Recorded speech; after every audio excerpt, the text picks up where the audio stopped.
Is your Easter in black and white or in color?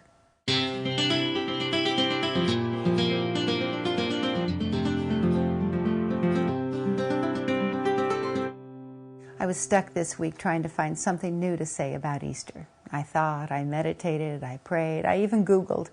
And it was on the internet that I found this rather matter-of-fact description of Easter. It said, Christians believe that Jesus was resurrected from the dead 3 days after his crucifixion. Well, that pretty much covers the basic concept of Easter, but seeing it in black and white on a computer screen, it sounded so clinical and so impossible. Christians believe that Jesus came back to life one Sunday morning after dying on a cross the previous Friday. That's true. But that's like saying the United States is a democratic country in North America. That's true too, but defining America that way doesn't really capture the spirit of America. And explaining Easter is a far cry from understanding it. As you may know, I am a Christian, but I still find it startling to see the words risen and resurrected right there in black and white. Let's face it, celebrating Easter for what it claims to be is a huge leap of faith.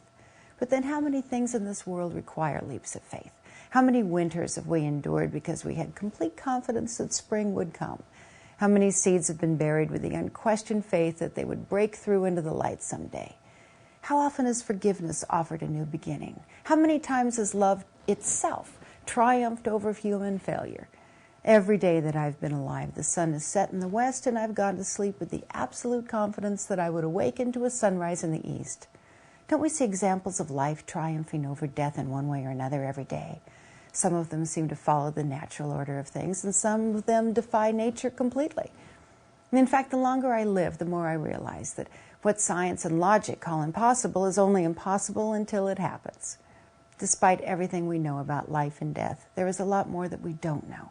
And so we either live our lives and face our death with a black and white resignation that this is all there is, or we take that leap and embrace the impossible with faith, with the substance of things we hope for, with the evidence of what we cannot see, with the promise of a future we can't even imagine.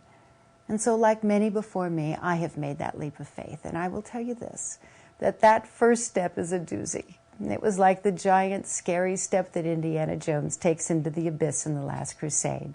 It wasn't until I took the risk and stepped out into the void and chose to believe in the impossible that I discovered I was standing on solid ground after all. And suddenly the black and white impossibility of Easter became the living color assurance that with God, who controls both life and death and the void in between, nothing is impossible at all. Happy Easter, and see you soon.